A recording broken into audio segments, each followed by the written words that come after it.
there, everyone. Welcome to a double live stream day here at the Canadian Starships live stream, Canadian Starships channel.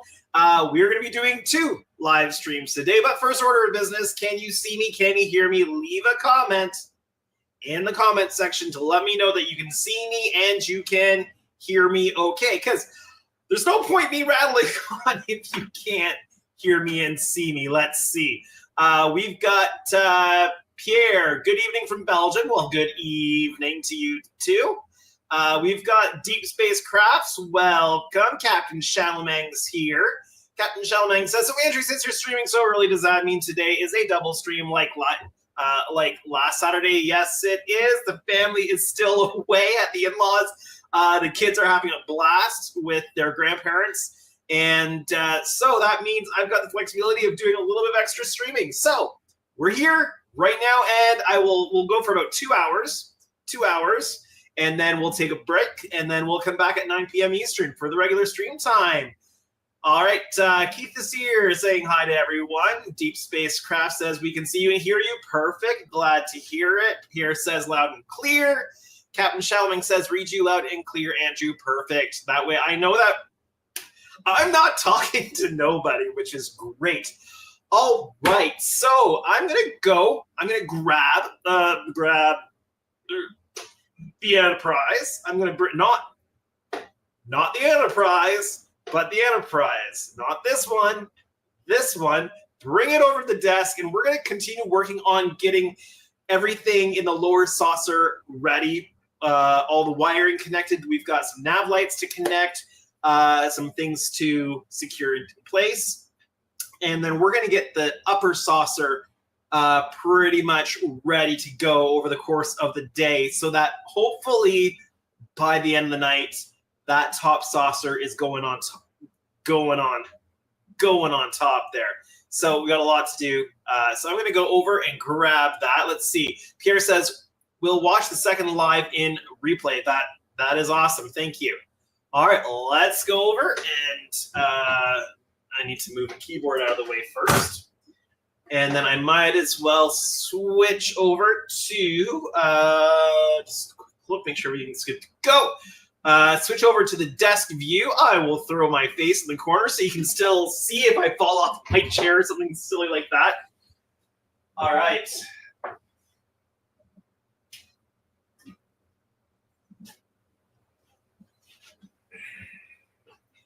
I'm going to flip this around from what I had it the last couple days.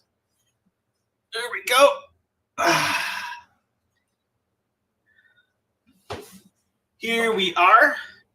Now, what I'm currently working on, one moment, please. Let's see if I can zoom this camera out anymore. I don't think I can, but we shall see. Am I zoomed all the way out? I think I am zoomed all the way out. Yeah, I can't zoom any more than that. That's fine. I think we're on wide, medium, narrow, wide. Okay, that's going to be about as good as I can do tonight, so we'll try to show as much as we can as we're doing stuff. So I'm currently working on getting the nav lights ready to all hook up. And actually, I'm going to need to, because now that this big thing is in the way, I cannot see I cannot see. Let's see if I can do.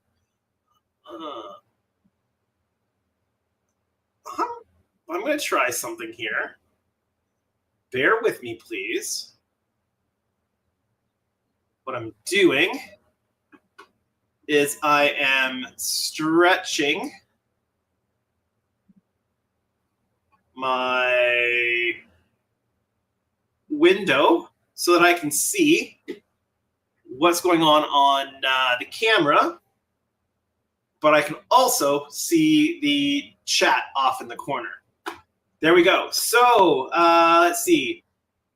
Deep Spacecraft says, well, I got my Wonderfest room and flights booked. That is awesome. I've got my Wonderfest room booked as well. I don't want to put that off at all.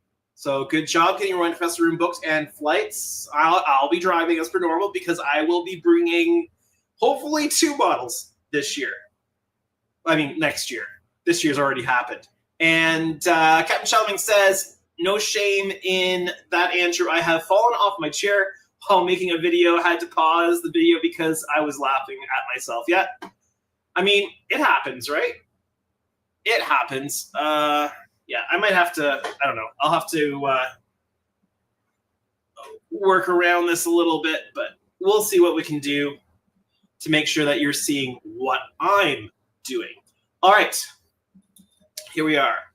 So I'm currently working on extending. Well, there's some resistors that have to be added to the white LEDs. So you can see here that I've added the resistor here because I haven't added any of those yet. Resistors are already on the green and the red navigation lights here. All the navigation lights on the lower saucer are constant on, so they all get hooked up to the same circuit, which on this is represented by the orange and the brown wires. Very important to keep all of that straight. Let's see. I am having to look around. So D Spacecraft says 2 models. Are you hiring a van? No, both models should fit. No, so both models should fit in the back of the Model Y. No problem. The big one is going to be about 4 feet long. That'll be the one that will. I'll have to make sure that things are arranged around. The other one is not this particular one because this is the client build, but I'm going to be doing a 1400 Enterprise D. Here, look at the size difference here, 1400 and the 650 scale. I'm going to be doing a 1400D to take with me to Wonderfest, which will be given away to one of my subscribers there at Wonderfest. So either a pre-existing subscriber or somebody who has subscribed there on site. We'll do like a random selection for that. So I'm looking forward to that. Okay. So I'm going to extend the wires on the green always on nav light, which is on the starboard side here. And then we're going to work on hooking up all of the NEC 0402 SMDs. Now, all of the 0402 SMDs that are working for nav lights, they are not addressable. They're the only non-addressable LEDs in the entire build, and they are going to a, let's see if I've got one right here and I can show you.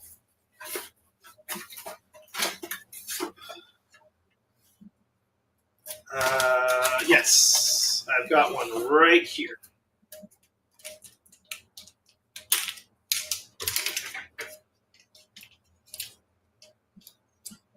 So it goes to this board here, which you can see on either camera there. This is the expansion board from Scale Electronics, and this allows me to hook the dumb LEDs up and control them just as though they were addressable LEDs. So the board there basically takes the place of the addressable component of the LEDs and allows the Raspberry Pi to control the 0402 SMDs. So that's going to be in the base, and those will be the first items in the data chain. Here we are. All right, we're going to get the solder station started.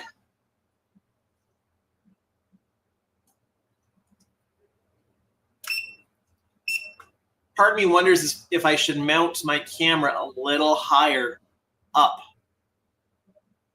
in order to get a bit of a bigger view on this, but that is not something for me to be concerned about today. All right.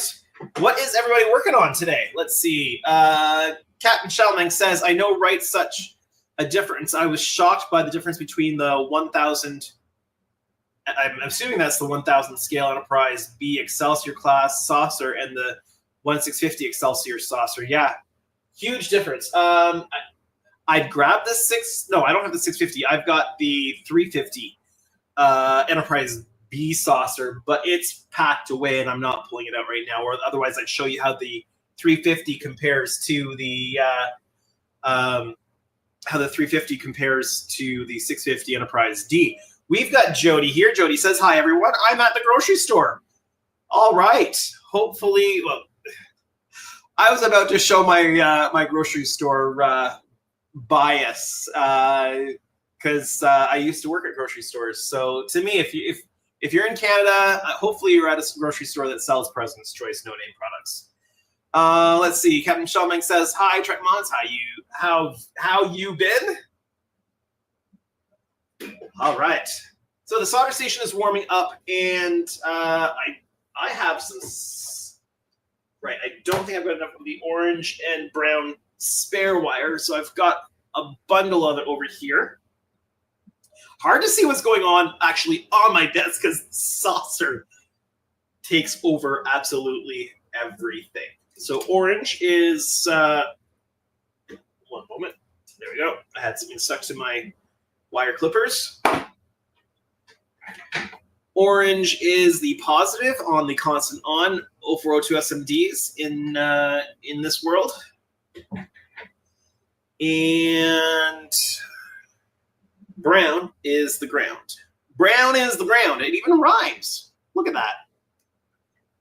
All right, let's see. I'm curious. How many? We've got 8 people watching a stream that's not normally supposed to be happening right now. That is pretty awesome, I think. I fully expect it to take a while for people to find the stream because I don't normally stream on a Saturday. So considering that people are actually finding me, that's pretty cool. Okay. We are going to... Unfortunately, these don't stick to the aluminum. Don't magnetize to the aluminum, so I have to use the plates.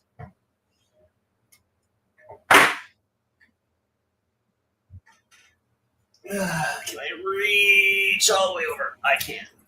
I've got a little cup with all of the little legs off of either resistors or capacitors or LEDs or whatever, because I reuse them for tagging onto the bottom of onto the end of the 30 gauge wire if I need to test them in the breadboards, because the 30 gauge wire does not go into the breadboard very well.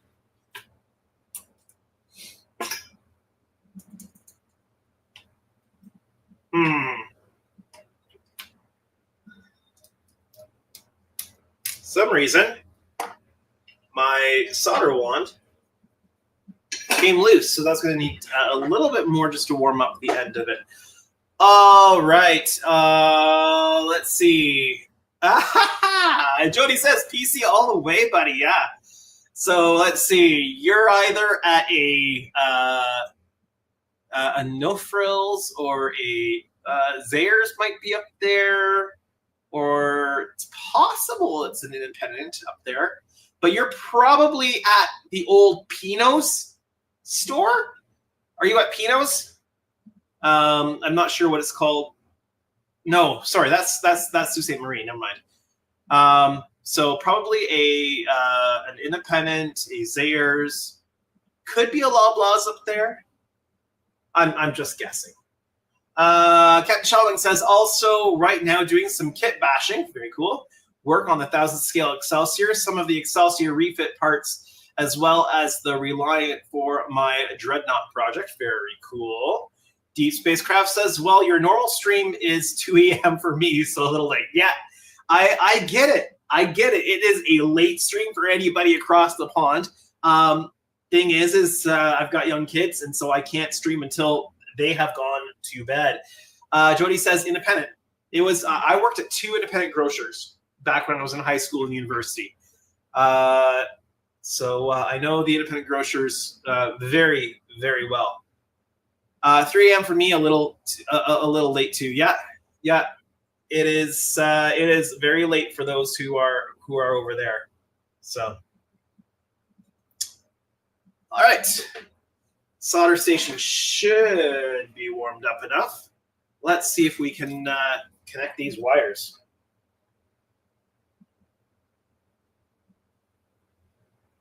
Jody, most of the soldering I do is all this basic stuff, just basically joining wires, etc. So it's I would say 90% of the soldering you have to do on these kits is just basic joining wires together. It gets a little tricky if you're having to solder the ends of the I should say not if, but when you're soldering the ends of the onto the pads on the like the strips. That just takes practice and just kind of develop your tricks and your little tricks for doing it over time. Something I like to do if I've got space, and on all these I did not have the space to do it. So basically, these are just soldered to the contact pads. But what I like to do, if there is space to do it, is to drill a hole. Sorry, I'm just looking around for my shrink tube. I like to drill a hole through the pad if it's a decent sized pad. That way, I can actually hook the wire through and create a physical connection. And that assists the solder in keeping it permanently joined. But these pads, for these LEDs, for the super high density LEDs, where you can separate each individual LED out, they do not give you enough space there. I've got to say, I absolutely love having the solder. Sorry, the heat. The heat blower attached to the solder station saves me a ton of time doing all this work.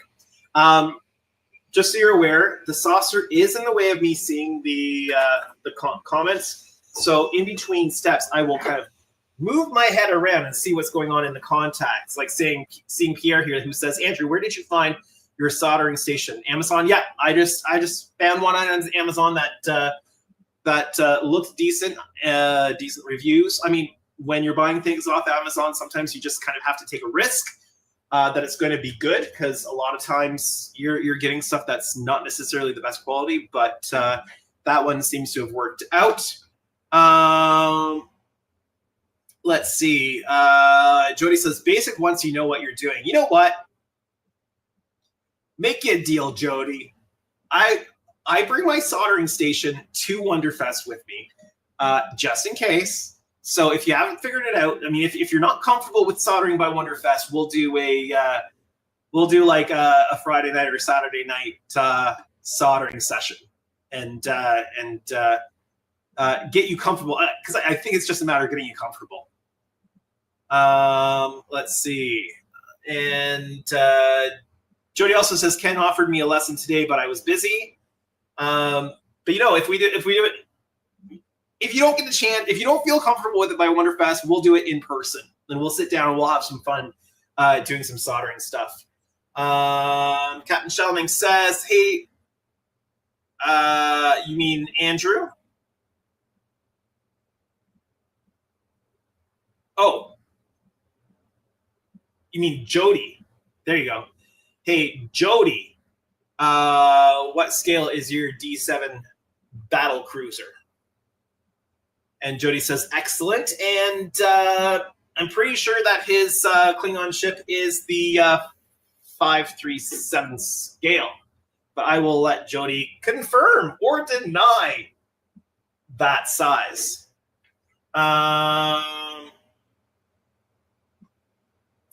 He thinks it's 537. I'll have a quick look. I have to go under my desk and see if my copy unit kit has a scale on it.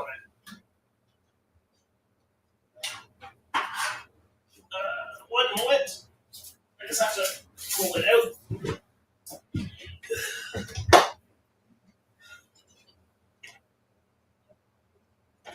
It says on the box 537.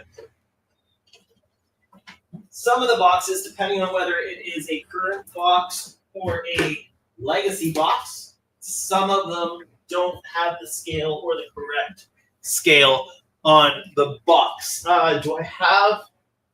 No, I don't have the model top, the box top from the one I did when I was a kid, but I had the box top from the Undiscovered Country Chronos 1 box. The one that came out when the movie came out, that's the one I built, the version I built.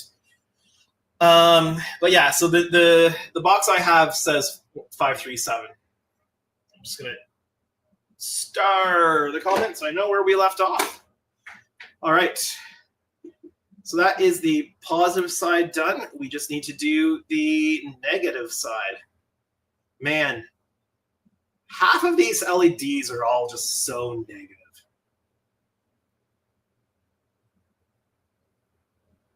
Sorry, those are the kind of jokes you get when I'm manning this myself. Okay, there we go. Chop a little bit off. Like I said, I save the end, the little pieces of it's not wire, but it's like the leads that I cut off. That way I can attach them to the 0402 SMDs if they need to plug into the breadboard for testing, or the 30 gauge wire, and basically anything that is a little bit too flimsy to stick into the breadboards for testing. I'm getting low on this solder. I've been liking this solder. I'll need to try to get some more.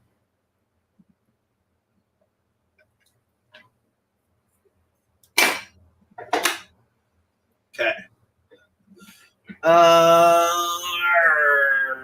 Oh, Jody is driving now. We'll drive safe. We'll see you when you get home. Okay. I need some brown wire. Where did my brown wiring go? It's over here on the back bench. All right. I don't need a lot of it. I don't need to do long stretches of this right now, because essentially I'm just bringing everything to the center where it's going to be joined together. So I just need enough to get me there.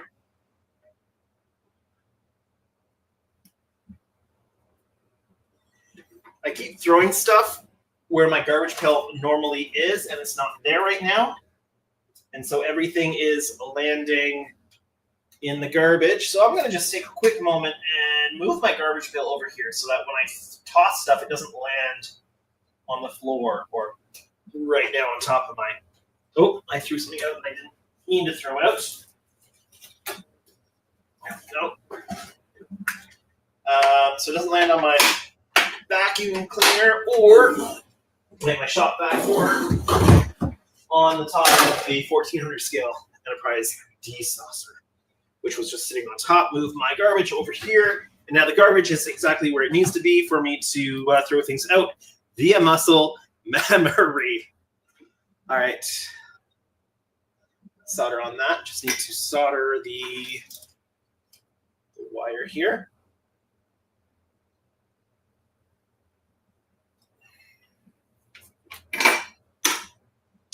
We'll attach. Then we will shrink tube. We'll move on.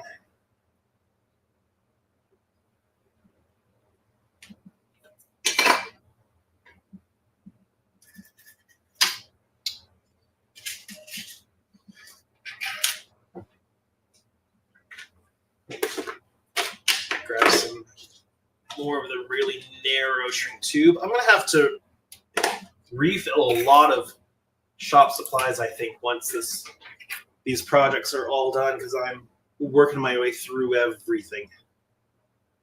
Okay.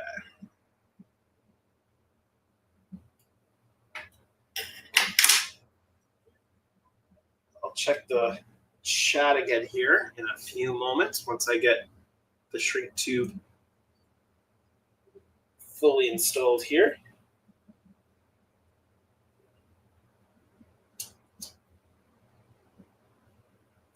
Is that the right size? this is the right size. To over the resistor. The thinnest shrink tube I have, where the 30 gauge joins the resistor, and then a bit of a wider piece over top the resistor to lock everything else in place. The other thing I like about this heat gun is that I don't have to turn it on and off. I just place it on the stand, and it turns itself on automatically. And then as soon as I put it down on the stand, it goes through its cool down process and shuts down. So I don't have to worry about turning it on and off all the time, which is nice. All right. We've got these ones here.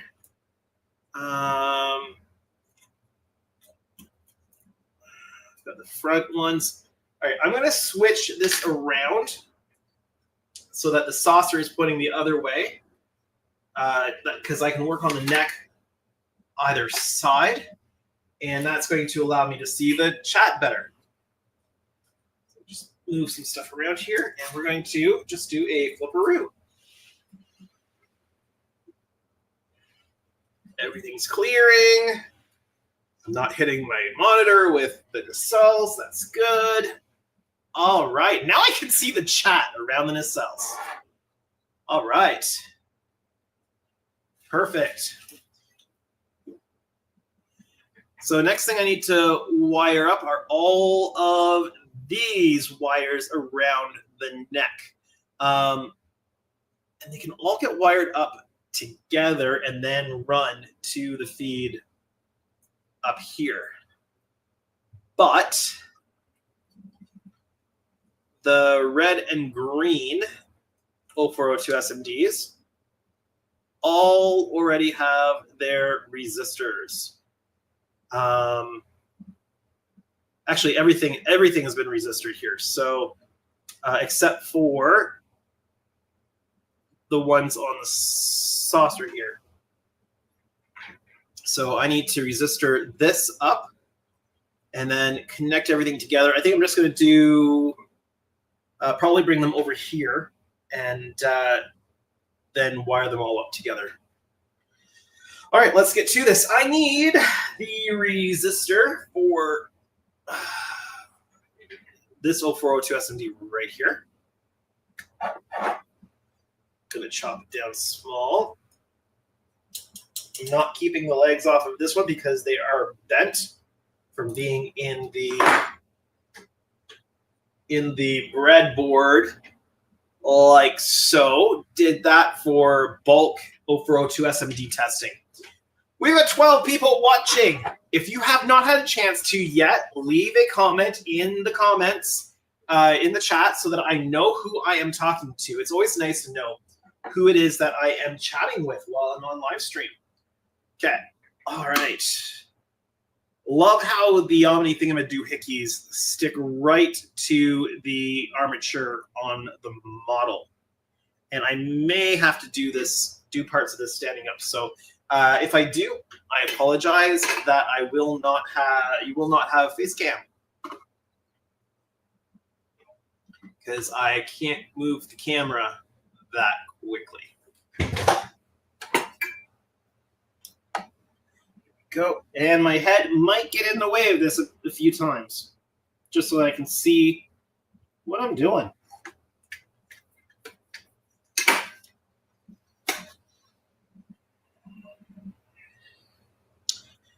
All right, so this wire here I need. Gonna grab another Omni thingamadoohickey.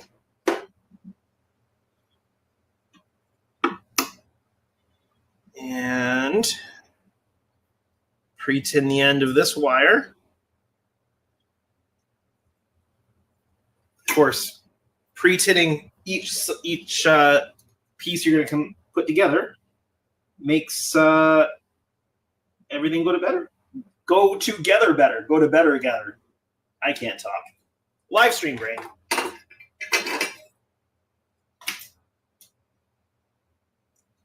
I need to put a piece of shrinky tube on here. Hey, Wayne. Wayne is here. Welcome. Welcome to the to an early live stream. And Captain Shalman says hi to Wayne, and Deep Spacecraft says hi, Wayne. It's Derek. And Pierre is saying hi to Wayne as well. Welcome to a unusually early live stream for me. I just cut off a piece of shrink tube and immediately lost it on the floor. There we go. I wouldn't normally be streaming this time, Wayne, but my wife is off this week and has taken the kids to her parents' place for the week. So they come home tomorrow. So I am on my own, which means I'm a little bit more free to stream. So that means bonus streams. All right. I probably should have kept this one a little bit longer. Oh well.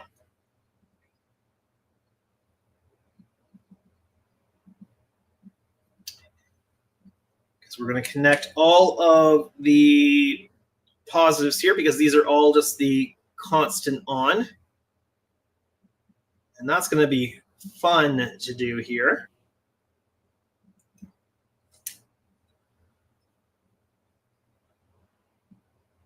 I'm using the term fun loosely.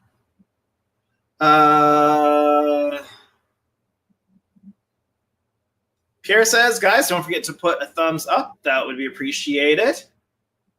And Wayne says, hi, Derek. And Derek says, thanks for the reminder, Pierre. There we go. So, Wayne, what are you working on? Are you working on the Vorchow right now? Or are you working on Terry's D? You're another guy that has lots on the go.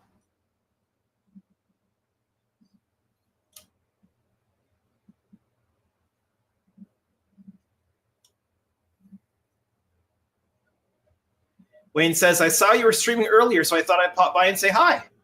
Yeah. Well, thanks for stopping in.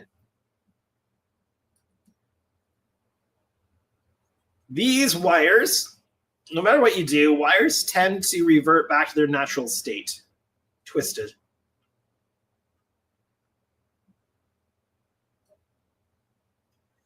Let's see. Wayne says, I'm tinkering with lighting on Terry's D right now on the saucer. Hey, same sort of work as I'm doing then. I've installed all the lighting, at least on the lower section, which is the majority of the way I've got this set up. It's the majority of the lighting on the lower saucer bit. I'm just going to tape these down for a moment, keep them out of the way, and keep them out of the way and organized while I mess with this one here.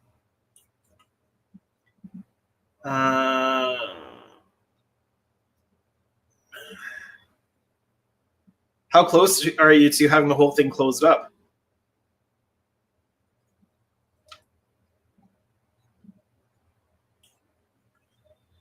On the Shoko D I've got here in the shop, I do remember I had to do some extensive work to get the back of the neck and the back of the saucer to line up well when I went and closed it up.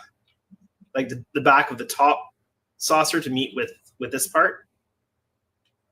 So just a heads up there, if yours is what mine was, I had to lift the back end of the saucer to meet the neck on the secondary hull.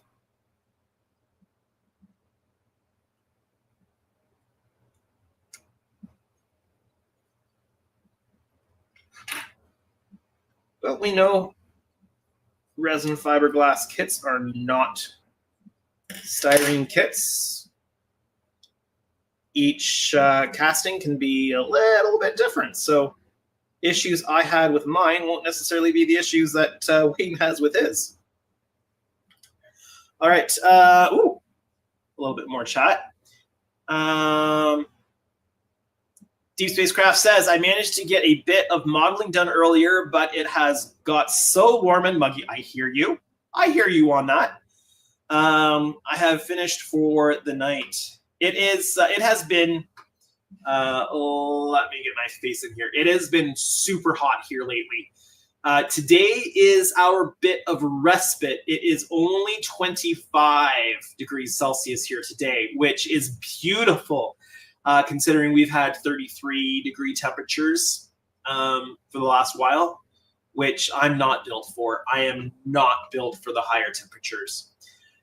Wayne says, not far. Once the lighting is sorted in the saucer, it can be all closed up.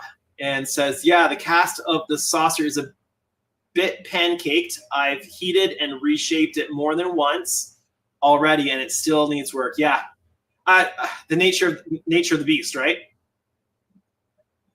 It's hard to complain about those things. Yes, we pay lots of money for these kits, but you know what?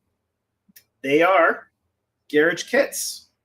They're not commercially made, and it's amazing that we get the quality of kits that we're able to get off of these things.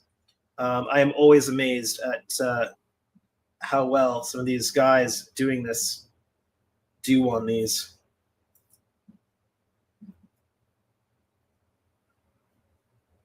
Let's get rid of that bit of stray wiring that's there, which is a good cue for me to find my tweezers. There they are back here. I'm hoping, fingers crossed, and actually, since I'm back up working again, standing up, I will take that off. Hopefully, I will be able to get the top saucer on this thing either today or tomorrow. Today, I think it's a stretch goal for getting the top saucer on this, because I do still need to install the bridge, conference room, and their associated LEDs. So we'll have to see about that. But if not today, then Sunday. If not Sunday, because my family is coming home Sunday, then definitely Monday the saucer top will be on this thing. Then I can get to seam work, and then I can get to painting. And I'm really looking forward to doing a more deep dive into the paint scheme for this and showing off the masking set, because it worked really well.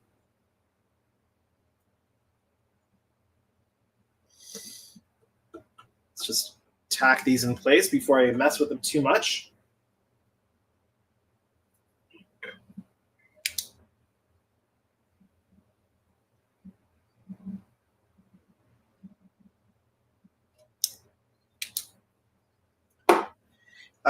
Deep Spacecraft says, don't forget Wayne is working off old original molds, so even more work for him. Yeah, that's for the 4-foot studio model reproduction, but we're talking about the 1,000 scale that he's building for Terry Metalis.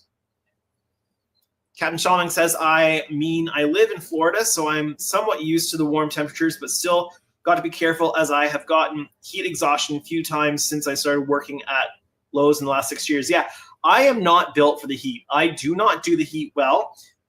When we go down to Florida, I have to be very careful that I'm not spending too much time out in the sun, because the sun will completely wreck me. It will just completely do me in. I am 100% not built for it. 100% not built for it. Okay, I need to get a little bit of shrink tube on this resistor so I can seal. I don't think that's going to be the right size. No. I need to. The very thinnest shrink tube I have is good because it locks down on the lead and the wire, but it's not quite big enough to go over the resistor, so I have to put something a little bit bigger over the resistor itself. And I don't want the shrink tube over the lead to slip back at all and expose any of the lead to a short. So I'm very cautious about making sure that it is dealt with as much as possible. Okay, where did that go? Right here. Here we are. Let's see. Jody's back says, safe at home, time to listen while I do the dishes. Well, doing the dishes is very important. And Wayne says, I'm considering doing some live streams when I do work on the Vorcha, but I have zero idea about any of that stuff. Well, we can chat. We can get you. We can see that you're all set up for that, Wayne.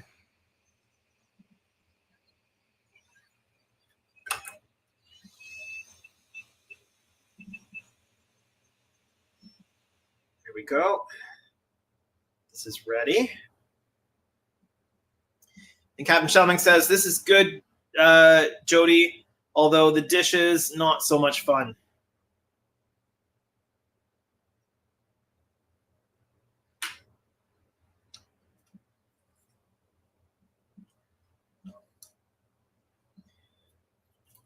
So, Wayne, I'm using StreamYards to manage my live stream.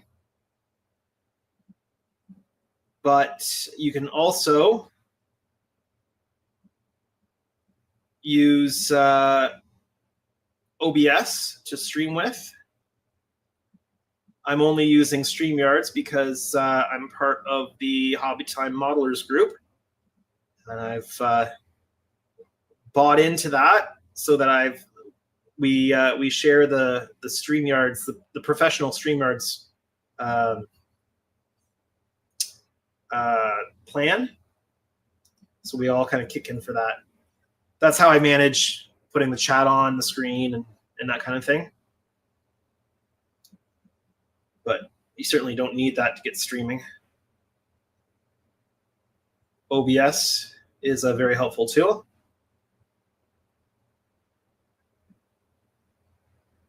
Right.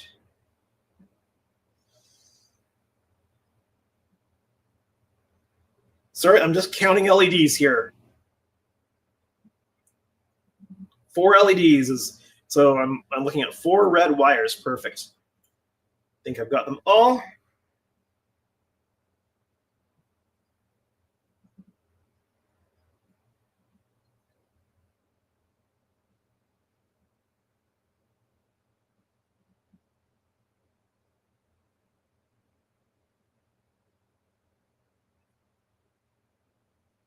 All these nav lights on the neck are constant on. So on the top sauce, there's white and white. On the bottom, there's white. On this side, red and white. So lots of little LEDs to deal with there. Let's see. Jody says streaming is easy. OBS is too complicated. Sorry, StreamYards is easy. OBS is too complicated. And Captain Shalman says, got to take off. Good to make. Got to make dinner. See you all tonight during the second live stream. All right, well, have a good night, Captain Shalman. We'll see you later.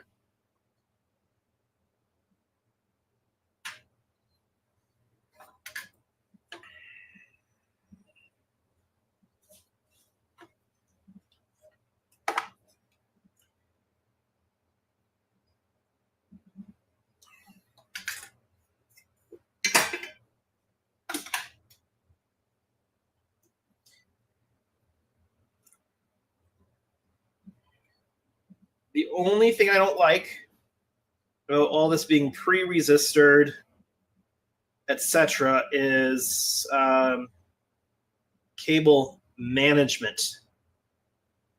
I don't want to. I don't want to have to remove all of the pre-resistored resistors, like pre-wired resistors, to shorten up all of the wiring. So then I'm stuck trying to just deal with the wiring and keeping it as under control as I possibly can. Because I'm a bit of a neat freak when it comes to all that.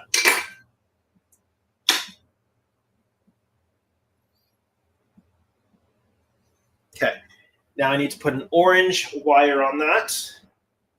Where'd my orange go? It's all the way back at the back of my desk. Got it. Just put enough. I'll shorten this up later. Right now we're just looking to get it on there.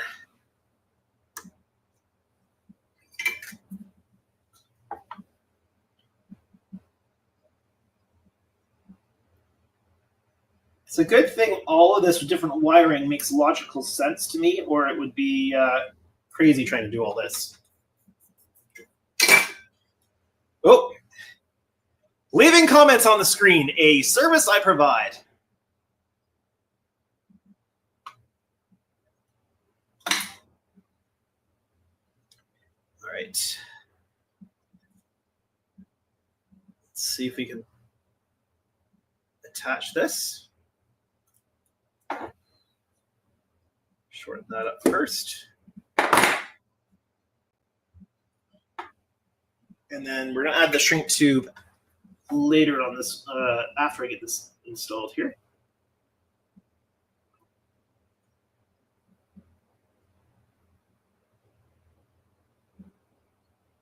There we go. Jody says, I managed to eliminate... beep, let's try that again. Hold on. Hold on.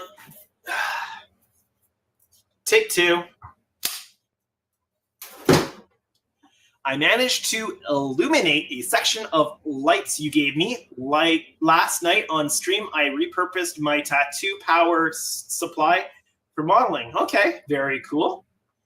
Goes up to 16.5 volts. Hopefully you limited that. Hopefully you limited that to between 9 and 12 for those LED strips. Yeah. All right, let's go back to bench view. Okay, so we've got a good wire on there. We're going to put this very thin shrink tube to cover the exposed wire. That's the wrong orange one. There we go.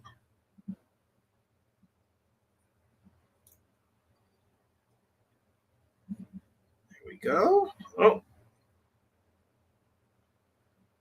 I think one of the key things in wiring all this stuff up is wire management. Keeping it all under control. I mean, ultimately it doesn't matter what it looks like inside once you close it up, as long as all of your wiring is not getting in the way of lighting and stuff like that. But for your own sanity, it's good to keep everything kind of logical and organized, so you know what everything is and you know what you're working on. Worst thing is to get confused on the wiring or the anything like that, and then do something wrong because you were thinking you were dealing with something that you weren't actually supposed to be dealing with, if that makes sense. Go.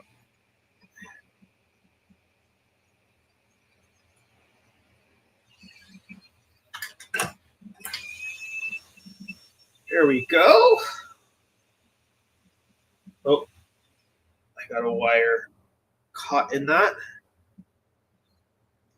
Now, you might be wondering to yourself, how am I going to connect the top saucer, the wiring for the top saucer, and the lower saucer? Well, I've got a plan for that, and my plan is exactly what I did on the last Enterprise D. I connected everything out through the open impulse decks here. So these are the main the main power lines to go up to the upper saucer. And then this is the main data line to go up to the upper saucer. Out the other side, I will have the navigation circuits coming out here. Once the top saucer is on, I will join up everything through the open sections of the impulse engines and then just tuck those inside. Worked beautifully on the other one sitting back there. Let's see. Wayne says, thanks for the recommendations on the streaming stuff. I need to look into it all really yet. Yeah, we can, if you want, we can chat. There's lots of different options. And no one option is the best option.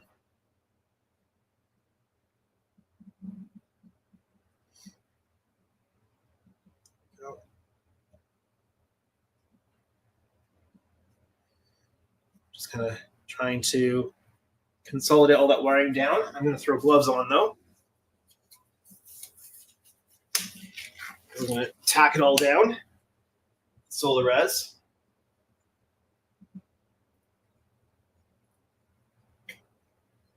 Don't mind me while I grab a drink of water there. If I can do it, you can do it. I figured it out, and I'm a tech idiot. Ha! And then Wayne says, I think I might have a compatibility issue with a couple of LED strips in the D saucer lighting rings. One of the runs noticeably changes color tone when the other strip is lit. Weird. Yeah, are you, what lighting system are you using on that one? Are you using Andy's system?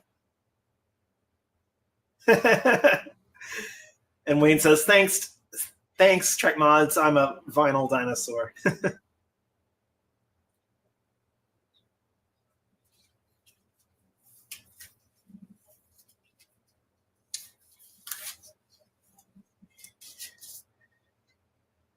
my thought would be, how are you powering them? There is another thought I have if you're using Andy's system. But I can't remember what you said you're using for it, so.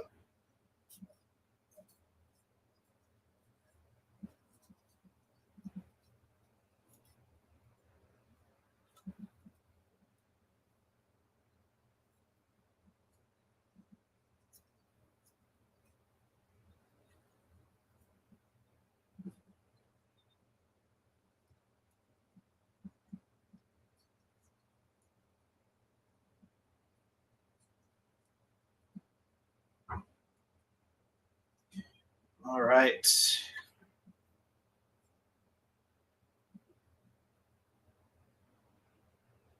I'll look at that in a moment here, Wayne, after I get this tacked down.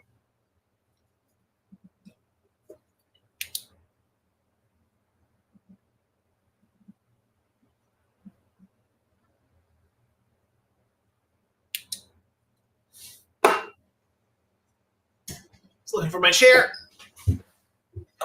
All right, let's see what Wayne's saying here. Wayne says it's Andy's system, but I don't think it's causing the issue. My gut feeling is a power supply issue, but I'm not sure. Tough to describe it in a chat window. Yeah. Quick question though for you. Let me grab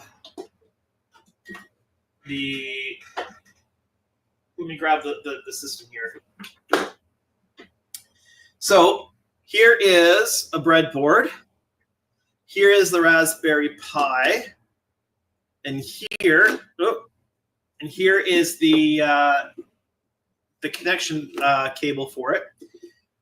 What I'm doing is I'm running separate 5-volt to power all the LEDs. I can take the chat off the window here. I'm running separate 5-volt, and when I'm testing it, I'm doing it through the breadboard.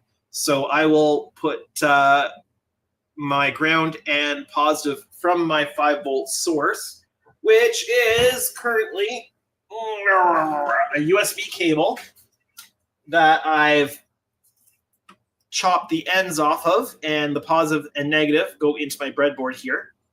And then what I found out, because I was having some issues initially, is that I also have to connect the ground that's part of the USB connector for the Raspberry Pi. I have to tie the ground into it so it's all running on a common ground. When I did that, that solved my problem, which is just something I didn't realize until I was talking to Andy about it, because I had some issues similar to what you're talking about. So, I mean, if you're already doing that, then that's not the solution.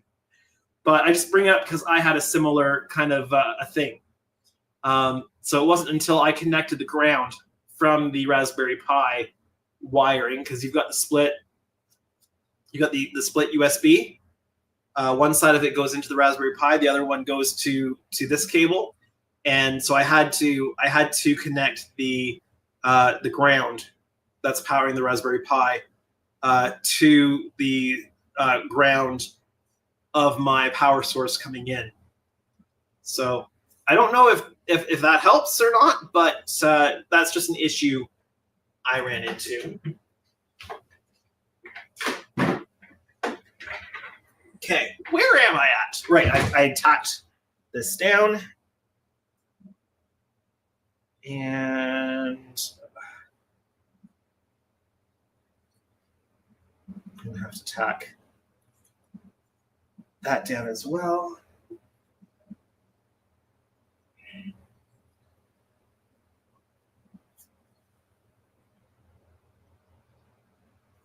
I'll catch up with the rest of the chat here in a moment.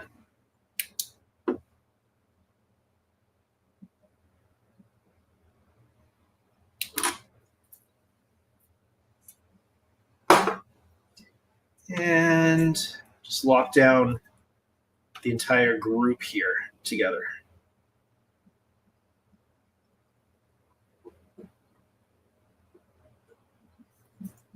That way nothing gets pulled, nothing gets damaged, everything is locked in place.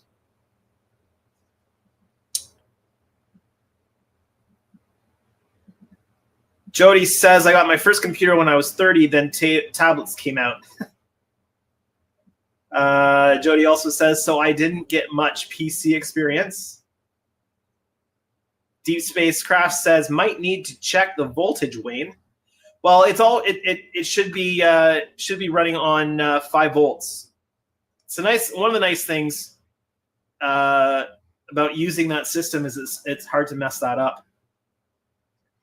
Also says, what amperage is the PSU? Wayne says, I'm just using the PSU supplied by Andy, but it's rated for 2 amps. I doubt the 242 LEDs, the 242 LEDs up currently up to are drawing that much, but I could be wrong. Yeah, I would. I'm powering them separately. Do you have a final LED count on that one? I'm curious how your LED count matches up.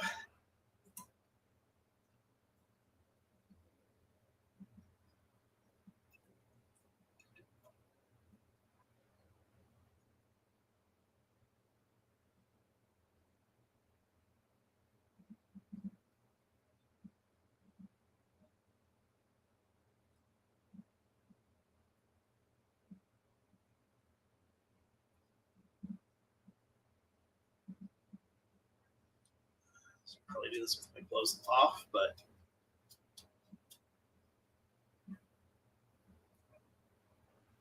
surprisingly that worked. D Space Crash says, yeah, I meant might have a voltage drop. Wayne says, I might have to give your rewiring a try. I was under the impression that Andy's cable already supplied the LED chain directly with 5 volts and then splits out a separate supply for the Pi. Yeah, I'm not sure, but both the Pi and the LEDs would be drawing from the same source, from the same USB source. But yeah, I mean, there might not be any difference in it, but that's just what I've chosen to do. All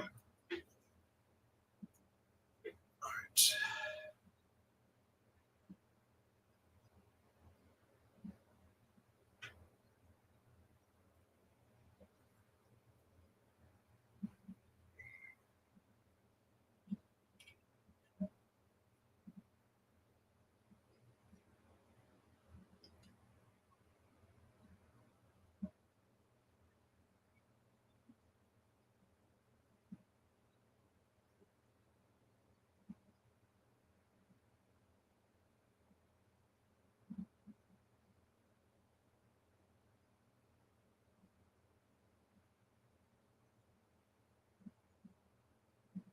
Sorry, I'm not talking.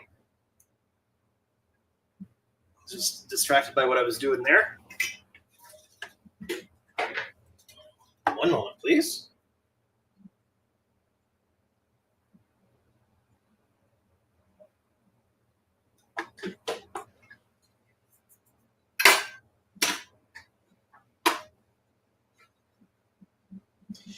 Jody says, when you use two different light types, do you have to use two power sources? No. I mean, it depends on what you mean by two different light types, but generally you should be able to run it off the same main power feed, unless they're different voltages, that kind of thing.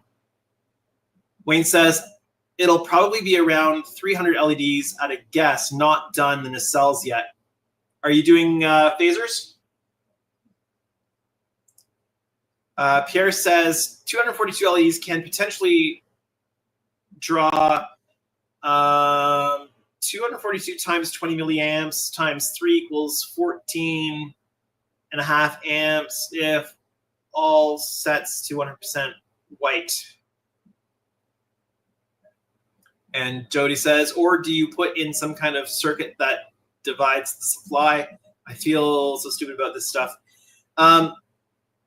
If everything is running off the same voltage, I can put my face back on here. If everything is running off on the same voltage, you're fine. If you've got voltage differences, then you need to run either separate lines, or you need to have a step down or something like that. And Jody says, I'm just going to go do the dishes. Deep Spacecraft says, to Wayne, how many LEDs might you have on any at one time? Yeah, I've got 500 and some odd LEDs in this thing, and actually I can tell you exactly how many LEDs I have in this thing. One moment. When it comes to addressable LEDs, I have 573, but a ton of those are in the phaser array, and they're hardly ever on. And when they're only on momentarily, and only a few of them at a time, right? So probably a good half of the LEDs in the ship are just in the phaser arrays. And he says, pretty sure 2 amps is not enough. Jody says, that's what I mean. Different voltages. How do you separate them with one power source? Honestly, the easiest way to do that is just to run 2 separate lines into the ship. So if you've got a 9-volt line and a 12-volt line, I would run those separately from the base, personally. But then again, I stick to 5 volts these days. Somebody else might have a better solution for you there, Jody. But to my thinking, that's probably the best thing to do.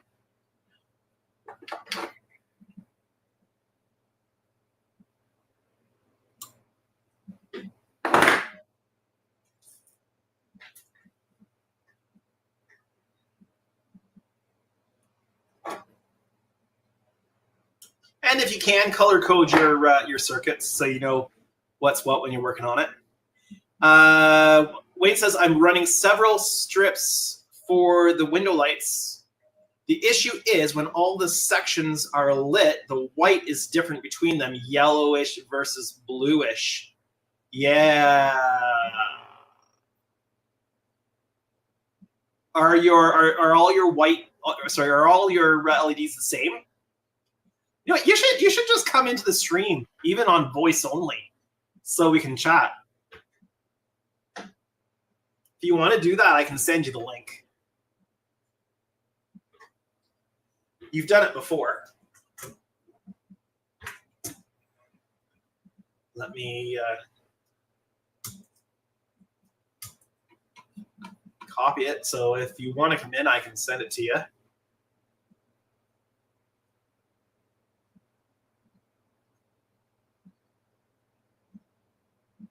Where are you? There you are. Because it might be easier to talk about it than to do it through the chat. Let's see. Deep Sea Express says if you have only one source, you could use a buck converter. Yeah. Jody says a better solution for me is to hire someone to do the lights. No, the best solution, Jody, is for you to do it and stretch yourself and grow and learn things. That's what I had to do. That's what most of us have had to do, and we've been better for it. Wayne says, but if I isolate and run the yellowish strips alone, they light bluish. They turn yellow when the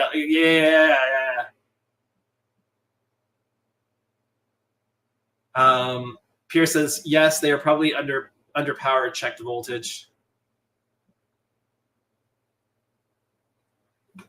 So I do have like the warpness cells.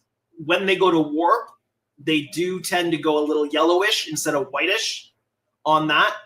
So I've got to work that one through too. I mean, that's not the end of the world.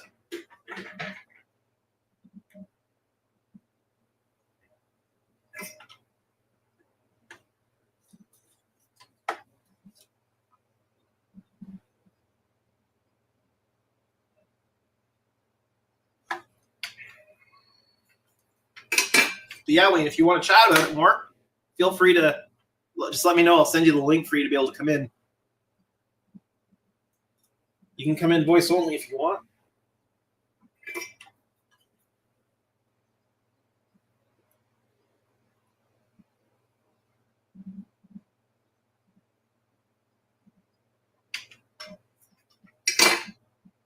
There we go. So let's get the...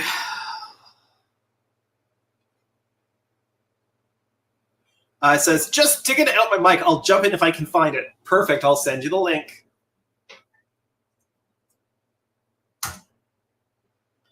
Link sent.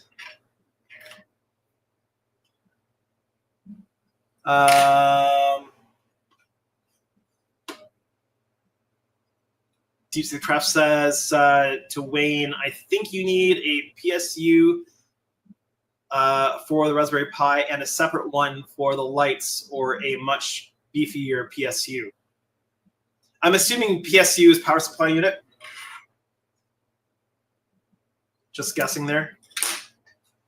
Yeah, I'm using a line in for the Raspberry Pi, and then I'm using a separate one for the lighting right now.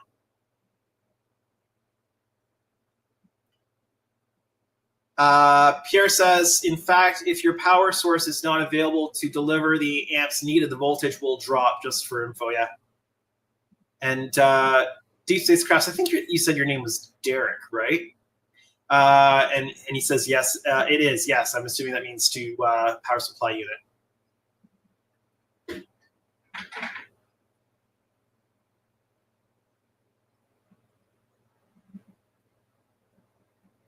we go.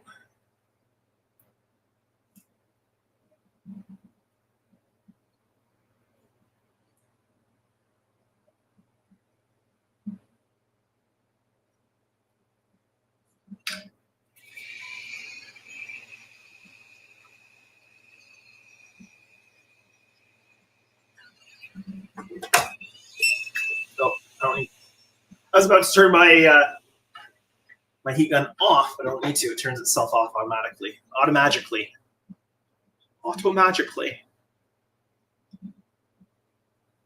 Let's see.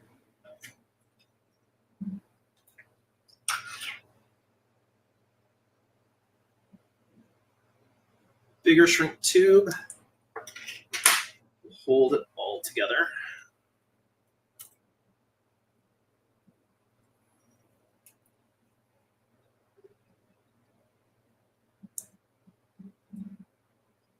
Ooh, that's going to be tight. Only has to go on far enough. Wayne says, yeah, the issue is I can't give Terry a huge bench PCU to run this thing. Yeah, but honestly, if you get the highest rated 5-volt wall plug you can find, and then just run the USB into the base or whatever it is, and then that should be sufficient to run everything. Just split one side of it out to power the ship, and one side out to power the Raspberry Pi, which I think is what the breakout wire that Andy provides essentially does. Mic found. Perfect. And Derek says, yeah, we did meet at Wonderfest, but you were rather busy removing window masks. Oh, were you in the, did you come into the suite, into the presidential? I'm terrible with names and faces. I'm much better with names. Terrible. I have to use names several times in order for them to stick. Faces, conversation, situations. That's how I remember people.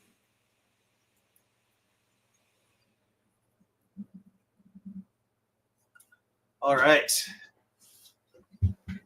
So that line's on there. Let's lock those down, and then we'll do the other side. I'll try to do it from this way so that I can still see the chat.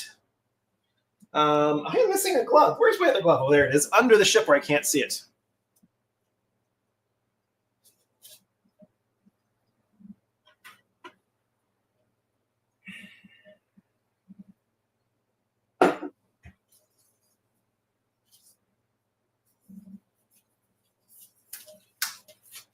I don't know if anybody's going to get the presidential suite this year. For next year. It's a lot of money to get that suite. Give me one moment here. Just need to clear my nose out for.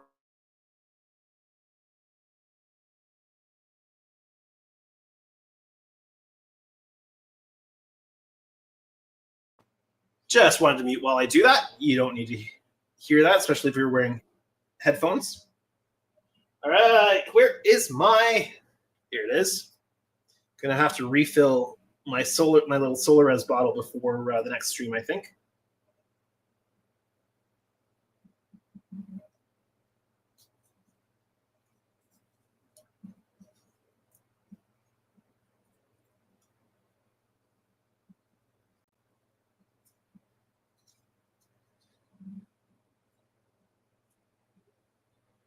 Okay.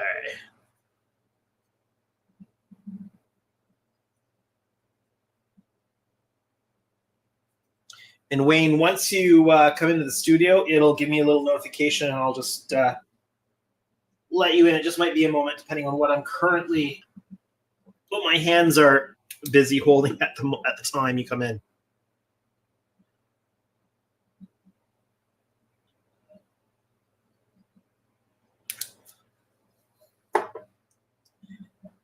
I still haven't removed the rest of the window masks.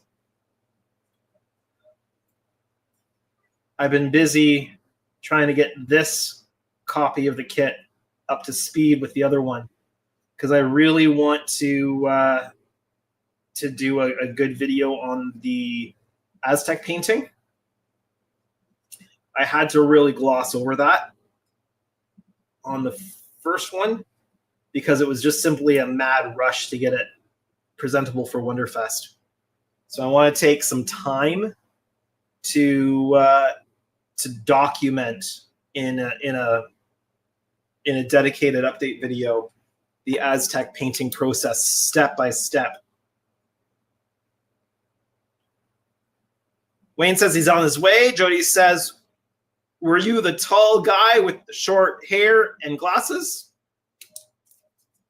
And that doesn't narrow it down for me, but Jody's probably got a better memory for that stuff than I do.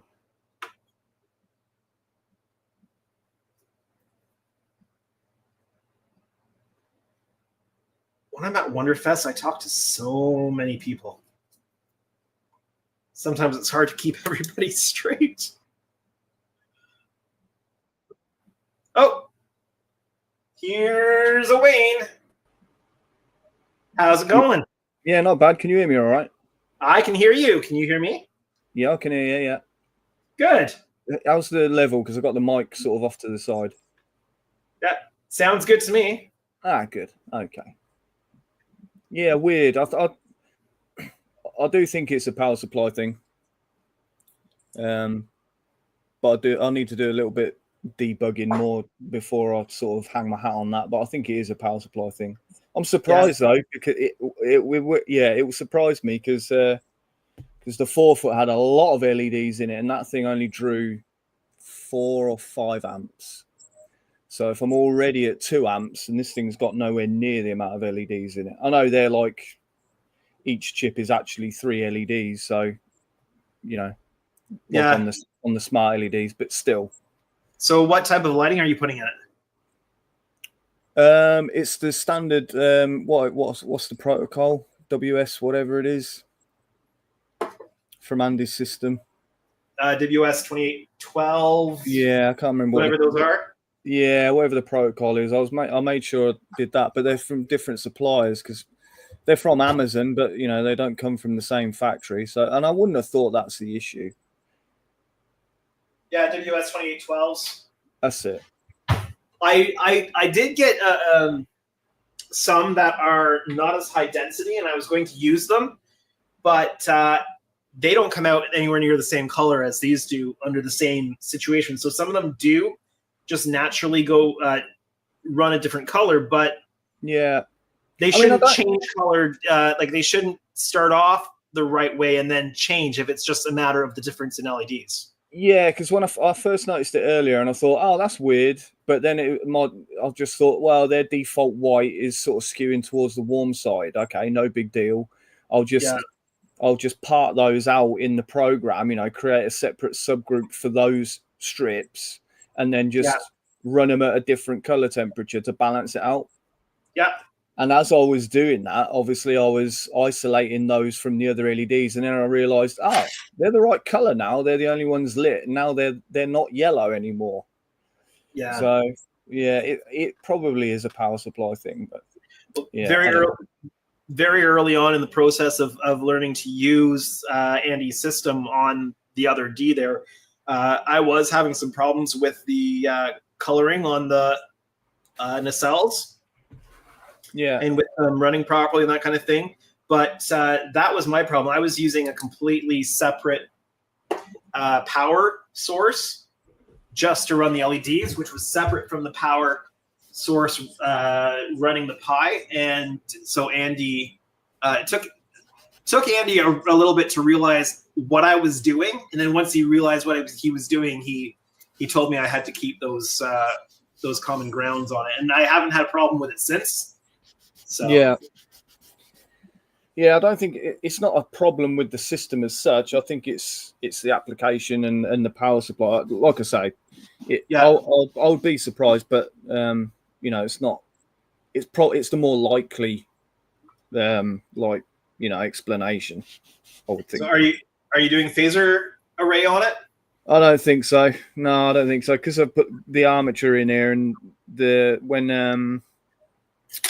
when when Don cast up these saucer parts, as you know, they're really, they're quite thick. So Yeah. by the time the armature's in there, there isn't a lot of space left to try and bury a strip of LEDs and get it isolated and boxed in and all the rest of it to run the phasers. So I don't think so. It's not a deal breaker. How was processing those saucer parts for you when you had to sand them down in order to get them to work together? Well, I got a little bench sander, so I did most of it on there, so that wasn't the issue. But the biggest issue I had, I don't know if you've seen it might have been the last video I put up on it. It's been ages now. But I mackled up a really lethal homebrew like CNC router thing. Well, it's not a CNC router, it was just a table router that I made out of a Dremel, and very dangerous. But I had to channel out all of the sensor strip, the recess, because when these parts were pulled out of the molds, it looks like there was no rubber left in that area, so there wasn't a recess to speak of. It was just full of chunks. Oh, must have been like the molds must have been coming to the end of their lifespan. Oh yeah, they're toast. I don't think Don is getting any parts out of them now. At least I wouldn't. I would hope not, because they weren't in very good shape. I think he ended up with a C and D. Yeah, he did. Yeah, pretty early on actually. They collared him for that, which is frustrating. But yeah, I'm surprised Helios haven't been flagged for that. But then I don't know. Maybe there's lots of wrangling going along with the all the licensing and stuff, because Paramount and CBS are being sold, aren't they? I think. Yeah. So they may have bigger fish to fry at the moment. Yeah, but I don't think they care. There was a while like John got hit with his communicators. Yeah, he did. I was super simple, small thing, and it's kind of scared him off doing anything. I know, it was such a shame. And I love his phaser rifle's gorgeous, but it was just so put the wind up in it, and you think, come on, you're not losing out any money to him. Like, you're not selling that stuff. He's just a small maker doing a little bit of a side gig. So anything that you can get commercially isn't accurate. So, that's right. Yeah, boggles the mind, doesn't it? I would have loved to have bought a phaser set off of him, but he can't sell them, right? No. Let's see. Jody had asked, were you the tall guy with the short hair and glasses? And Derek said, I think this is Derek, right? Sounds like me, yes. And Jody says, I remember you. Jody says, hi, Wayne. Oh, that's Jody, is it? Trek Mods, right, okay. Yeah. Hello. And so Derek says, hi, Wayne. White needs all 3 LEDs to be on. Yes, unless you have the WRGB. Yeah, so I think that's another lesson learned. I think the next time I use them, I'm going to go for those, because then, one, you'll get a pure white out of the white segment of the LED rather than mixing all 3 of the RGBs.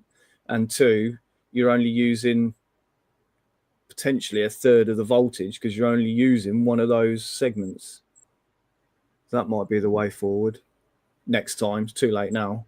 And Derek says, if memory serves, I showed you the advert for the large enterprise refit kit.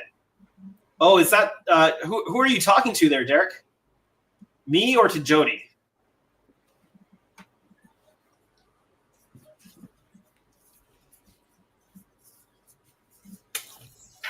So what would you be wanting to do with a live stream? Who, me?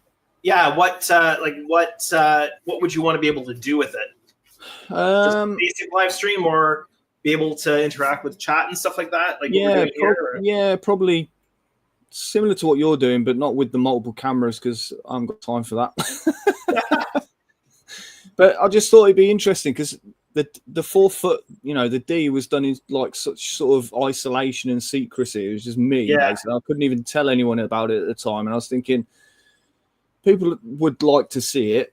I would like to think people would like to see how something like that is built. And also it helps a great deal finding information and, you know, just stuff that you wouldn't normally sort of come across. Yeah, well, that, and like with the D, it was missing a lot of parts, original parts. So it took a lot longer than it might have done by keeping it secret.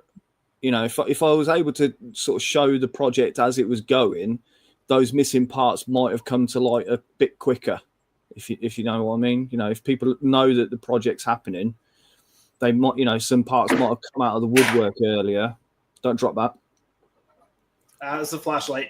I was trying to put chat on while the flashlight was while the UED light was curing the solar res, holding the wires down. You could do with like a little a gorilla grip thing for the light or something. You clamp it to something and it could just hold the light, and then you could move away and do something else.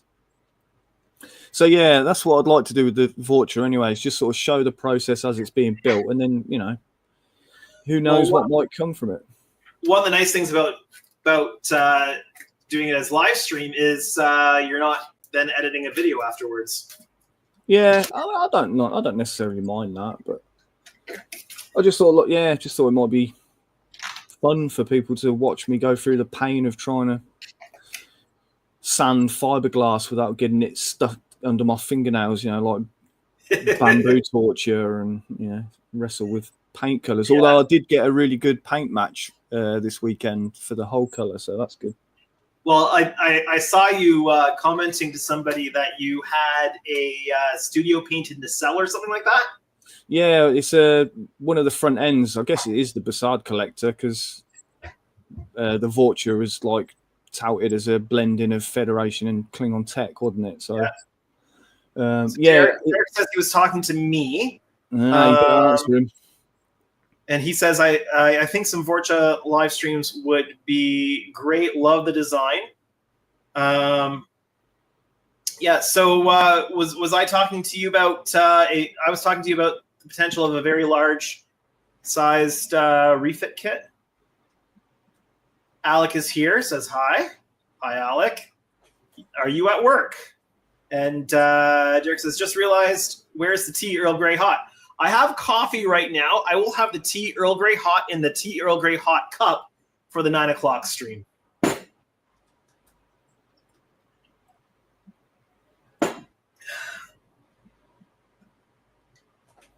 So the Vorcha is being done for the same museum? Yeah, National Film and Sci-Fi Museum. Yeah, same crew. And it's been another one of those very long-winded ongoing projects. I started that probably about 2 years ago as well. I had it going at the same time I was finishing off the D. Mm-hmm. But it's been languishing for the same sort of reasons, trying to find missing parts and, you know, just other plates to keep spinning in the meantime. But there's one more part to go for the Vorcha. I've found everything else. I've just got to track down one last part. Well, that's good. Yeah. What are you missing? There's a docking port that sits right at the back. Well, at least I think that's what it is. It looks kind of like one. And it's actually the rear cover for the rear armature mount, where they mounted it from the back. I need to find that. And actually, there's a mold for it on eBay, in amongst some other stuff from one of Greg Jean's old lockups. But the mold is in really bad condition, so I don't think it was sort of crossing my mind to pick up the mold and then chance it and see if it'd spit a good part out. But I don't think it will. So I'll probably steer clear of that. It's amazing that some of that stuff just randomly comes up available on eBay. Yeah, well, a lot of it over the last few months, or this past year at least, has been from where Greg had been hiring out and renting storage lockups. And, you know, he passed away a couple of years ago now. So some of those he probably paid up, you know, in years in advance sort of thing. And now they've started to lapse. So the storage companies just offer them, you know, to auction. You buy them sight unseen, and then whatever's in there, you know, like on Storage Wars, you know, those. Yeah, there's a couple of those programs. Yeah, so that's what's happened. A couple of these lockups came up, and the beginning of the Minecraft movie. Oh, I haven't seen it, but yeah. So it's that situation. So there's a load of stuff coming up, but it's all coming out of one or two of Greg's storage lockers, basically. And then a lot of eBay sellers are getting huge bulks of it and parting it out and selling it for extortionate prices. Some of it are going, some of it is worth it, but others is clearly not worth spending $1,000 for a photocopied page of a blueprint, Yeah. But anyway, rant over. It's shame if stuff's just going places where people don't understand and appreciate what it is that they're looking at. Yeah, it is. But luckily, there are also people out there that are keeping an eye out that do know what it is, and and do recognize that it needs to be saved and preserved if it can be. And and I know a lot of the stuff has gone into good hands, so that's encouraging at least.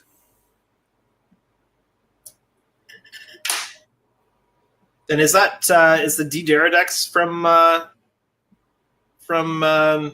Studio Model Molds as well? Yeah, it is. Yeah. Not sure of the lineage. I don't think it's not an exact straight line, but so to speak. But they are casts of the studio model. So, and it's actually bigger than the Vorcha. Yeah, it doesn't look it.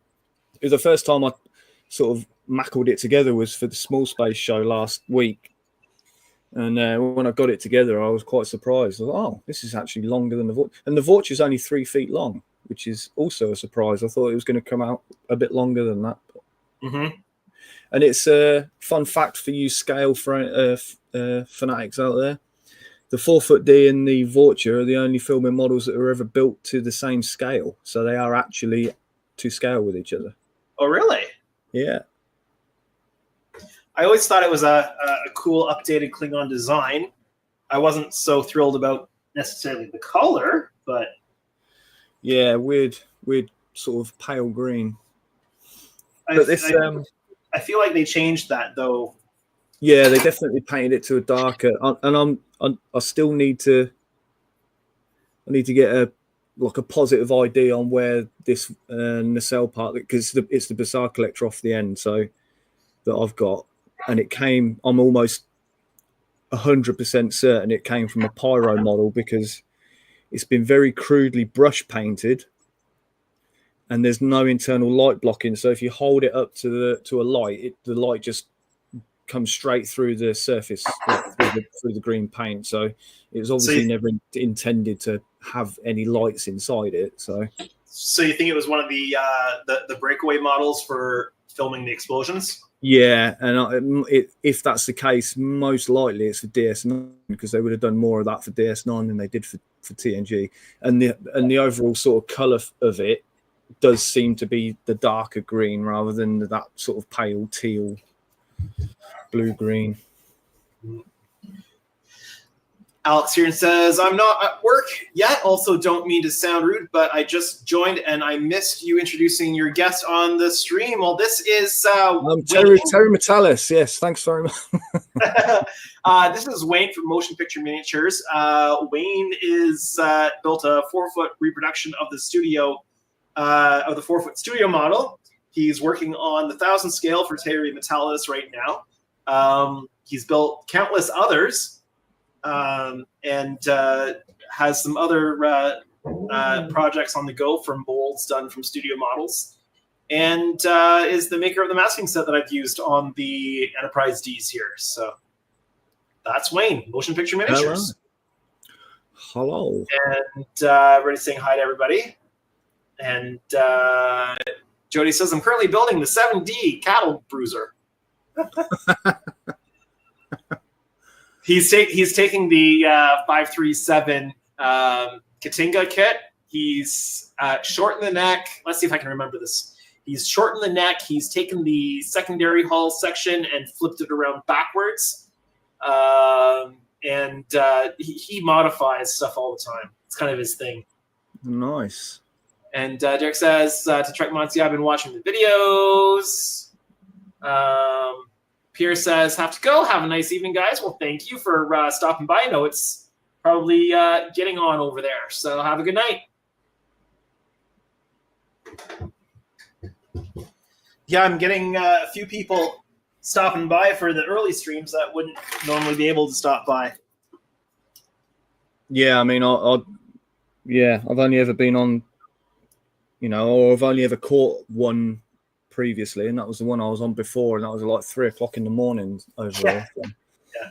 Well, my wife is off this week. We split our holidays in the summer for childcare reasons, so that we can make sure that we get all the various weeks covered. And so she's off this week, and so she's taking the kids to her parents' place. So they're having a blast with the grandparents. Just means that I have a little bit of extra time to do this kind of thing, where I'm not dealing with screaming kids or fighting kids or kids that don't want to go to bed or whatever, right? So yeah, make hay while the sun shines. Yeah. Well, one of my son's favorite things to do is annoy his sister. So yeah, that's a common boy thing, I think. Yeah. There we go. So what on the lighting are you working on right now? I've shelved it for now. Okay. Yeah, I've been staring at it for a little while, and I was just about to strip the. I put like a light guide coat of primer over the saucer parts just to sort of tie it together for the show last week, and also to do a little bit of preliminary sanding for some bad spots on the mold. Mm-hmm. And then I was going to strip it off with some acetone, and then realised that I used up all my acetone 2 weekends ago when I was doing some fiberglassing. So I've stopped in my tracks. I think I'll leave it for the day. Yeah. Well, what time is it there now? 20 to 10. Yeah, so you're going to be looking at calling it quits for the night soon. Yeah. Although it doesn't feel like it's nearly 10 o'clock at night, temperature-wise. It's still really hot. Yeah. Do you have air conditioning? Yeah, we've got like a little plug-in unit that's blasting a column of cool air down the middle of the house that's surprisingly effective, actually. It does a good job. So not where I am. I'm in the little sweat box, so I've got fans going. Well, my understanding is that like central air cooling isn't quite as common in the UK as it is over on this side of the pond. Yeah, no, it's not. It's definitely not like a standard installation thing. Ours is a standalone unit. You plug it into the wall and you put the pipe out of a window, and it works. It's fine. It works really well, but it's not like it's not installed into the fabric of the building or anything like that.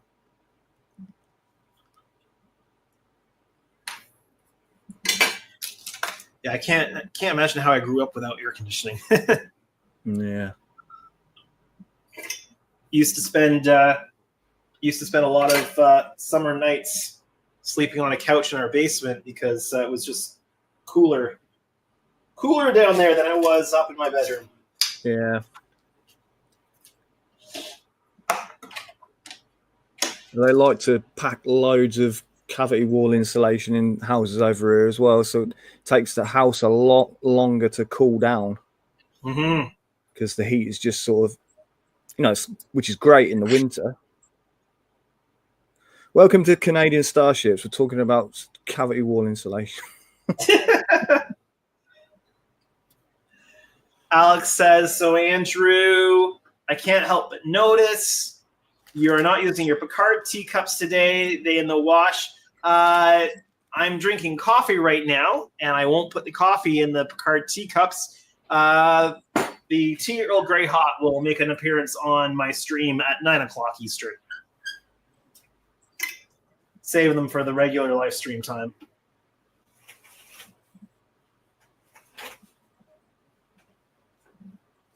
So you'll have to let me know if separating out power fixes your issue for you. Yeah, I think what I might do is sort of do a similar thing to what you've done and hack a USB cable and put it on my bench supply because and dial that down to a 5-volt output if I can. I might not be able to. I've found the bench power supplies, like my bench power supply, seems to be a little unreliable when it comes to, at least when it comes to the Arduino. Right. I don't know how it plays with the Raspberry Pi though. Yeah, because because then the power supply will tell me what current it's actually drawing, like, right away. Yeah. And it will be able to supply it, so I'll know. Yeah, that's a good point. I'll know straight away. So maybe I'll do that. Maybe I'll hack. I've got some. Well, if you've got, well, you don't need to use a USB cable if you've got a breadboard on hand.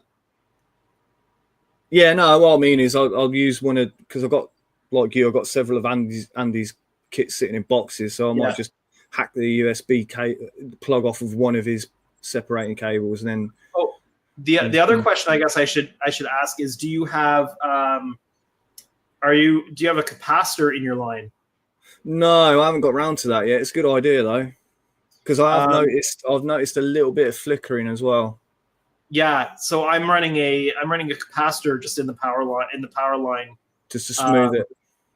Yeah, because there's the peaks and draw, especially if you're like going to warp or something like that, right? And so it provides that little bit of extra when it's needed.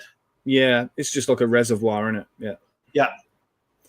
Yeah, it's a good idea. I mean, haven't needed to think about any of that stuff yet. It's only, when you're trying to light up that saucer, all of a sudden you're throwing in a lot more LEDs, and the secondary hull actually didn't take too much. It was a lot less than I was expecting, LED like count wise. Mm-hmm. I haven't had any issues there, but now I'm starting to run rings of LEDs, and the pain. Yep.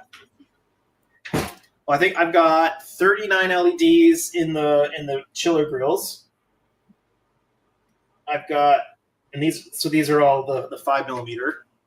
Yeah. Super high density.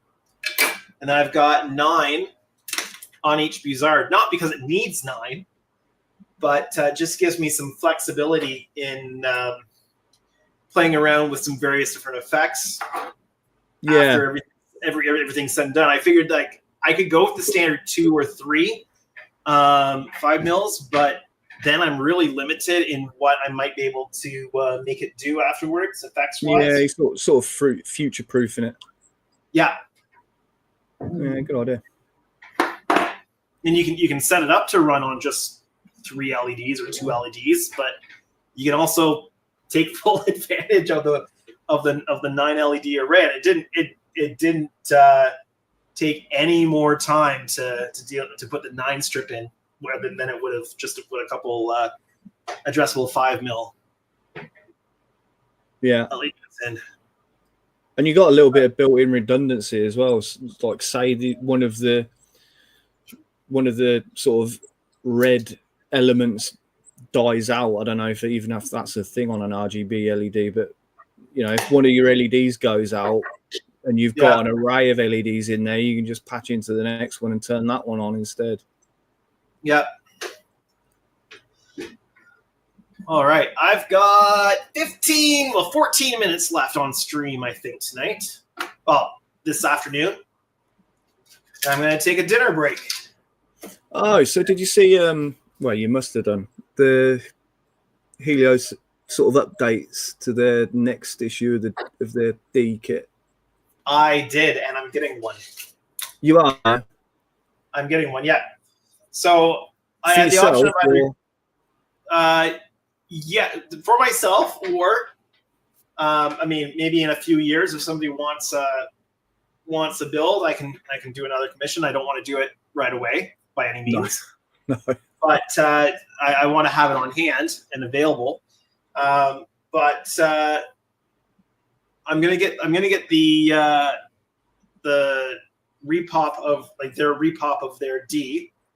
But I'm also then, once these projects are off the bench and paid for and all that, I'm probably going to order their Studio Scale C as well. Right. Yeah, that'd be nice. I'm a bit disappointed they didn't fix at least the windows. Yeah, the But windows weren't changed, and I'm still trying to convince them to put the grid lines on. yeah. Oh, well. Haven't been successful in that one yet. No, you're not likely to either if they've already sort of... Sounds like they're already too far down the road to make those sorts of changes again. Or just unwilling to, I don't know. But they've made a lot of adjustments that bring it a lot closer to what I've done with these ones. Yeah.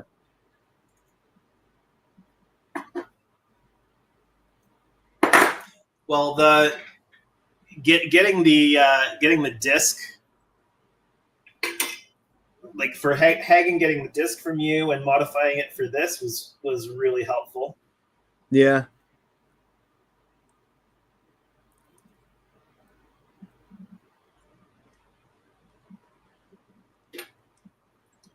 They've included locating like locators for the metal armature, both in the saucer and the secondary hull. Yeah, like latching tabs. Yeah. Yeah. Aligning the secondary hull one was fun.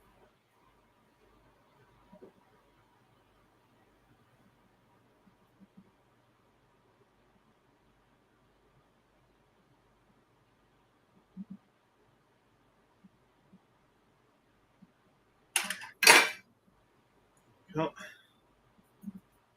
Whew. Well, at the rate I'm going, I don't think I'm going to be closing up the saucer tonight. No rush. But I'll certainly be a lot closer. Maybe Monday I'll be able to get it closed up. Then a week of seam work, and I can get to laying down some Aztec masking.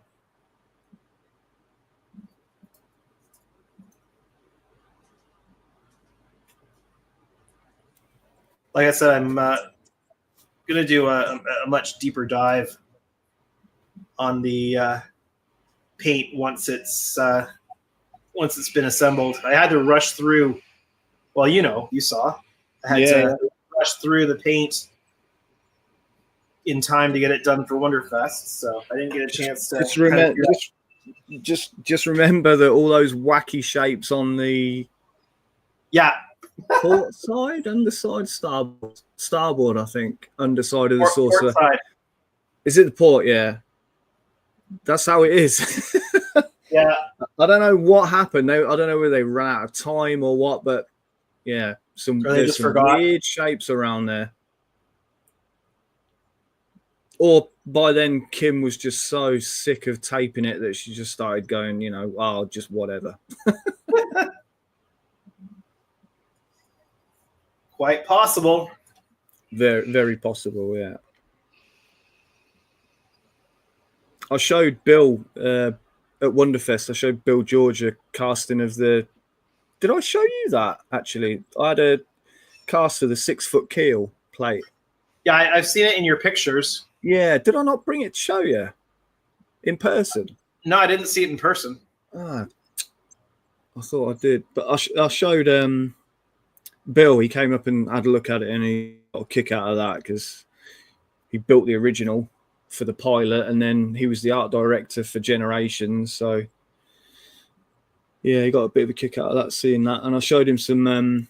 I got hold of some of Greg Jean's old slides that he had sort of made of photos of while they were building it at ILM.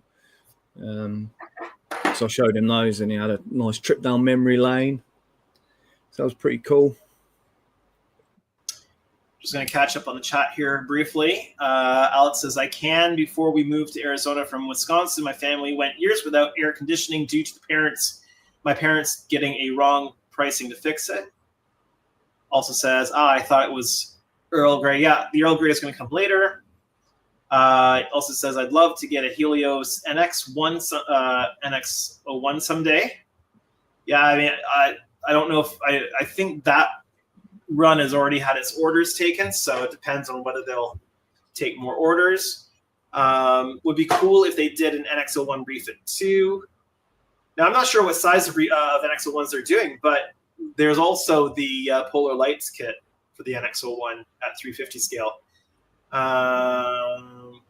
Jody says, Andrew, do you think you will go past 11 p.m. for part 2? I can set up a stream to follow you with the 7D.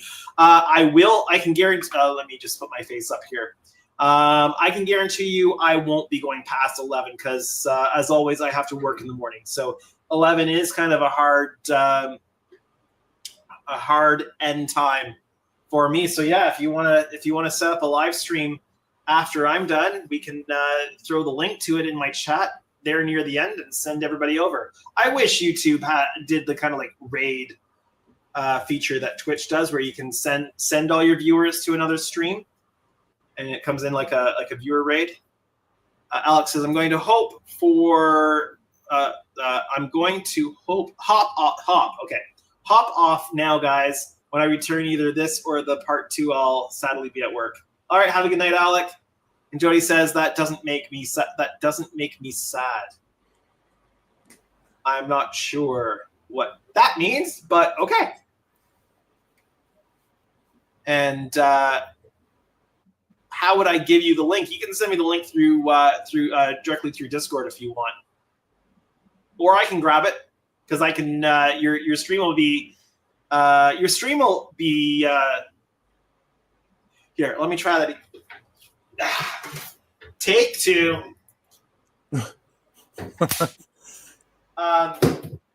If your live stream is scheduled in YouTube, I can get the link from YouTube to send everybody over to watch your stream. So that's not a problem. Yeah, not a problem. Did you buy that clapperboard just for that joke, or? No, I've had it for doing video production because it's either that or in the shop now. I typically do like 4 snaps to get my audio aligned. Yeah. But if I'm doing something more complicated and I want the visual of like what part of the what video clip it is and stuff, then I can use that because I can write the information. So it's a visual as well. But if I'm just doing a regular update, I'm editing as I go, and that doesn't really matter. Jody says, it doesn't make me sad that Alec will be at work. I got it. Okay. And he also says, got it. Yeah, we can send everybody to your live stream if you want to schedule something for 11 o'clock or after that. But yeah, I'm going to wrap up here in about 4 minutes. I'm just going to tack these wires down so that they don't move, and then I'm going to take a dinner break. What you got for dinner? I have no idea. No idea yet. I hate cooking for myself when it's only me. It's not so bad when it's the family, but when I'm just cooking for myself, it kind of feels weird trying to cook a whole meal for one person. Yeah. Flashlight. Where did I put my flashlight? Oh, there it is, under the saucer.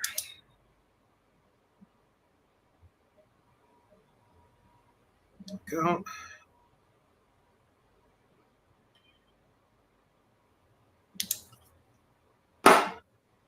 All right, I'm going to move this out of the way. Don't drop it. I've gotten quite good at moving these things around, manhandling them. The post on the base is helpful for moving them around. All right. Okay. Well, that's going to be it for this session of live stream. So just so everybody is aware. We got somebody new in the chat. Hold on. Randy Brenning says, is that a UV curing light? Yes, it is. Yes, it is. I'm just tacking everything down with Solar Res so that it instantaneously cures and holds. Jody says, "Do you have toppers in town?" No, we do not. To my understanding, I'm not sure what toppers is. Jody also says it won't be made. It won't be made by Mary, but it should still be good. I have no idea. All right, so that's gonna be it for me for this session. I'm gonna take a dinner break. I will be back at 9 p.m. Eastern time. You can do the conversion for your own time zone on that, since everybody's from different time zones. And I will be in bed. Yeah, because it'll be 1 or 2 o'clock in the morning for you. Yeah, when I start. So thanks everyone for watching. If you're new to my channel or you haven't done so yet, you can hit the subscribe button so that you can stay up to date on everything that's going on. I will hopefully see many of you back here at 9 p.m. Eastern. We're going to continue. This way. We're going to continue working on this thing, inching our way towards full model closure, so that I can get it all caught up to this one that is Aztec painted. So thank you, everyone, and we will hopefully see many of you back here at 9 p.m. I will see you all later. Bye. There we go. Nope, that's not it. Where is it? Here it is.